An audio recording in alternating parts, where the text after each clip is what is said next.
Being a grandmaster is a large part of Hikaru's brand, having every one of his handles being GM Hikaru. But how did he get there? Well, it's a funny story because he actually broke Bobby Fischer's record of being the youngest American grandmaster, achieving the title at just 15 years old. That record is set for 44 years, and here we jump into one of his games where he got the win on black. This clinched his third and final GM norm needed to obtain the title. So he's playing against Michael A. Miliari. He begins at e4, Hikaru goes c5, knight f3, d6, very standard Sicilian stuff, just d4 from his opponent, c takes d4, knight takes d4, very classic stuff. Knight f6 is just classic open Sicilian play. So the idea is, at the higher levels at least, white will castle queenside, black will castle kingside. It's just going to be a big brawl. So they're going to attack on the queenside with the pawns, and white's going to attack on the kingside with the pawns. Opponent goes knight c3, just making sure to get his knight in the game, defending the e4 pawn from attack. Black just goes a6. This is sort of it's called the Najdorf variation. I'm sure if you've watched any Gotham chess videos, you know there's like about a billion different moves White can play in this position, so it's very theoretical. Like this. Yeah,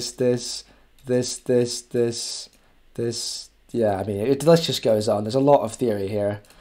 But White decides to go for bishop e3, which I'm sure Hikaru had theory for. e6, queen f3, and knight d7. So both players just developing their pieces, getting them out. A little bit aggressive with getting the queen out on f3 here. He's obviously trying to attack on the king side, sort of showing his hand a little bit early, but we'll see what happens. Also now, after bishop e2, White has the ability to castle both ways, so he has the option to choose. Hikaru goes queen c7, just trying to free up his development, and White castles long. So now he's committed his king, and it's on. So we're probably going to see a really big attacking game from both players, launching the pawns forward. It's going to be a blast. So Hikaru, on cue, b5, a3 by his opponent, making sure this a2 pawn doesn't hang, and also trying to make sure that if anything happens here, you can maybe try and take. But I mean, Hikaru's going to take back, open up the rook. It's going to be nasty. Bishop b7 by Hikaru. Bishop g5. Both getting the bishops out, but this bishop, it's not doing too much. It's having a bit of pressure, but takes, can take with the knight or even the pawn if he wants to get crazy with it. Rook c8 by Hikaru. Big pressure on c2. Bishop d3 by his opponent, just trying to target this h7 square, trying to get some play. Again, this is sort of more long-term ideas, trying to get the attack going, trying to get it rolling. Bishop e7 by Hikaru is now ready to castle kingside. Queen g3. His opponent knows he's going to castle kingside, line his queen up, attacking that weak g7 pawn. Maybe he's even got ideas like bishop h6 with the pin. Maybe try and get a checkmate, force out a move like g6 win the exchange. Hikaru just goes queen d7. He wants to armor this against his pin, because he wants to take with the bishop here, so then they will hit this knight and then destabilize this c2 pawn. So Michael actually goes bishop back. Hikaru jumps his knight into the middle of the board, threatening this bishop, and also just with general pressure in the center with moves like knight c4, trying to bring the knight into the mix, you know, start a big attack. Michael goes king b1, always play king b1 as Ben Feingold always says. Just a good move when your castle's long, covers these pawns a little bit better and makes you less likely to get pinned or checked. Hikaru just short castles, let the games begin. h4. Rolling down the board, already making his intentions clear. I want to attack, he wants to just get rolling, try and break open the black king and get a checkmate. Hikaru goes knight d7, as I've drawn here the idea to go knight b6, maybe knight b4, or something along that nature. His opponent goes bishop back to g5. It's weird, this bishop's kind of gone ping pong back and forth, so you're going to see Hikaru's advantage is slowly starting to build in this game, because you don't want to be moving pieces back and forth to the same squares too often. Bang! Sacrifices the rook, completely out of nowhere. You think, what the hell is this move? What is this guy doing? This kid's a madman. And I guess he is. This guy was 15 years old, playing some of the best chess of his life up until that point. Opponent takes back. You think, what's the idea here? He just took back. I mean, the king's a little bit open, but so what? Well, knight b6. Bishop c1, trying to defend, desperately trying to cling on. Knight a4, very quickly. Pressure on the pawn. If he takes that, that'd be a fork of the king and the rook. So obviously he has to defend that. Knight e2, just to defend that pawn. Hikaru goes queen c7, further pressure on that pawn. His opponent goes f4, trying to start an attack of his own. Maybe try and get Hikaru to think twice about attacking his king. You think, who's attacking who? It's honestly hard to tell. You go knight d7, bring the knight back. Michael goes queen e3, trying to maybe get some more pressure here.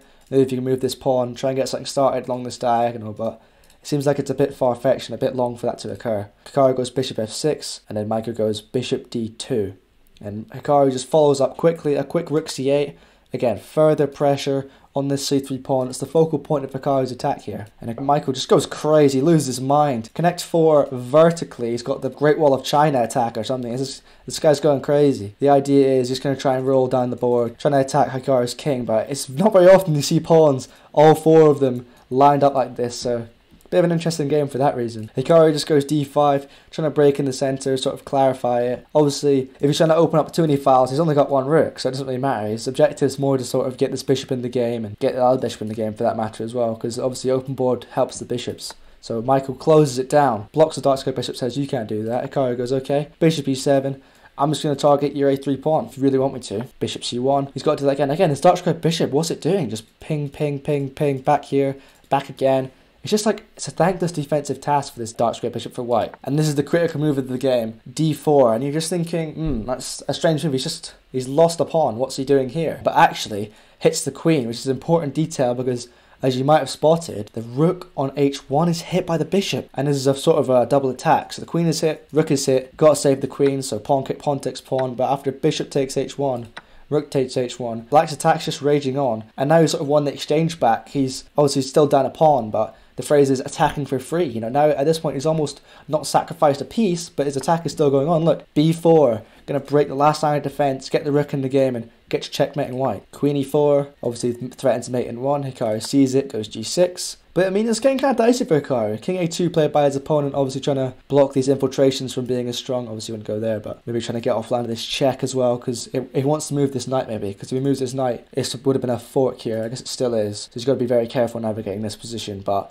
still a bit dicey for Hikaru. You know, his king's a little bit weak. If these pawns come forward, he can break on g6, but looks fairly strong for now, fairly solid. So b takes a3. Yeah, as I said, f5, trying to break the structure. Hikaru just calmly rook b8. He thinks his attack is quicker. He believes in his own attack. He thinks, I'll checkmate you before you checkmate me. c4, very explosive move. c4 is explosive, but it's almost a defensive move here because he's just trying to cover up. Get that bishop defending the pawn, maybe try and block this queen from getting in as easily, cover some important squares. We'll have to see what happens. Knight d c5. Doesn't even care. Double attack on the bishop, but the knight is free to be taken.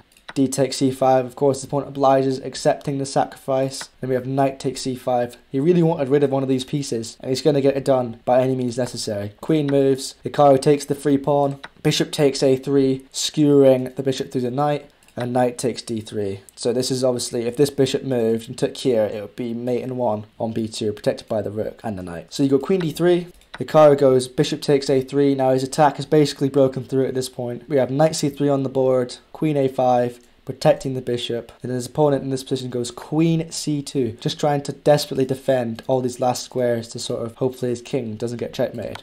Rook b2 check, forking the king.